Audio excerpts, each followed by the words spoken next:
Hey everybody, it's Josie here. I'm going to be doing my TBR for the month of November today. November is going to be another really busy reading month for me. I'm taking part in a couple of readathons. So the first one is Lalathon, which I thought was a really fun idea by Books and Lala. So the idea is to read some of her favourite books. So I've got some of those on my TBR. The other one that I'm doing is Fallintofantasy, which is being co-hosted by one of my favourite booktubers, and that's Cece from Problems of the Book Nerd. She is amazing. I always love her recommendations.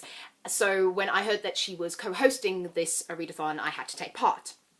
Then it's also non-fiction November, and I am passionate about reading non-fiction books. I love biographies and autobiographies.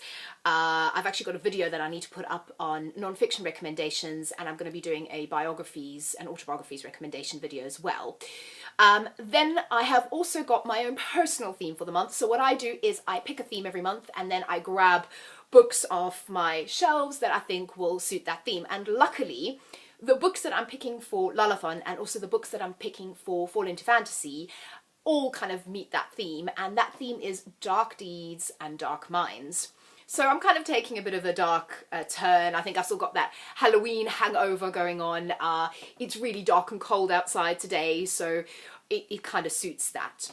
So as part of my own personal TBR, I've got these two books over here, and you can see this one's tabbed up because I've actually already read this one, but it's The Roanoke Girls. Then the next one that I'm reading here is The Seven Husbands of Evelyn Hugo, and I know I'm really late to the party on this one, but everybody has been saying how amazing this is. Queer rep, I'm here for it, I have to read it. Finally got my hands on a copy actually, my bookstore was out. So yeah, so I can't wait to get to those two. So those two are my own personal TBR. Then for Lalathon, which runs from the 1st to the 9th of November, so it's currently running, and I've actually already started reading one of the books for Lalathon, and I'm actually going to hold up these two books at the same time. So the one I've started reading, you can see it's tabbed there as well, is The Secret History by Donna Tartt. And the other one that I'm planning to read is If We Were Villains by M.L. Rio. And these two are similar. They give me Dead Poets Society vibes, which is one of my favourite films.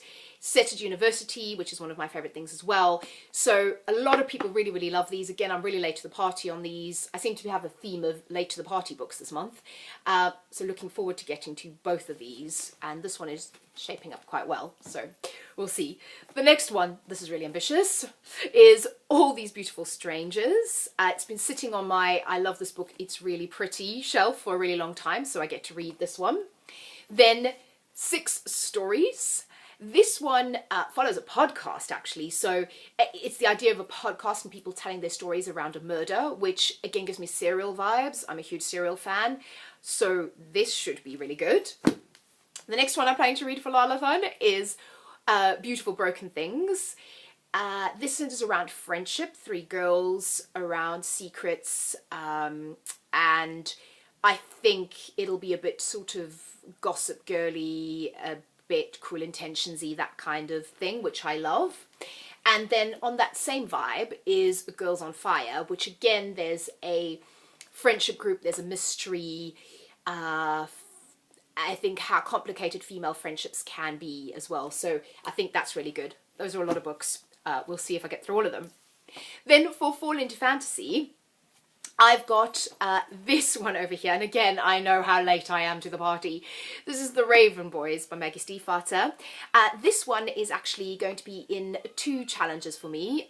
So the first challenge is to read something that's been on my TBR for too long, which is this one, and also to read a new series. So I'm hoping I'm going to enjoy this one and then carry on. It'll be a new series that I can read. The next one is The Water Cure. This one I think is going to be quite heavy. It's fairly new, so I'm using it as the new fantasy category.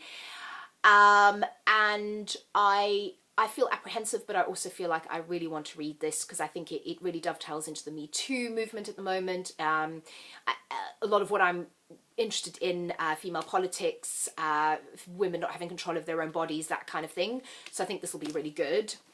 The next one is to read a diverse fantasy, and it's this one here, Sawkill Girls. I've heard amazing things. I don't even want to know too much about this going into it. I know there's queer characters, queer girls in fantasy I love, so this is going to be good.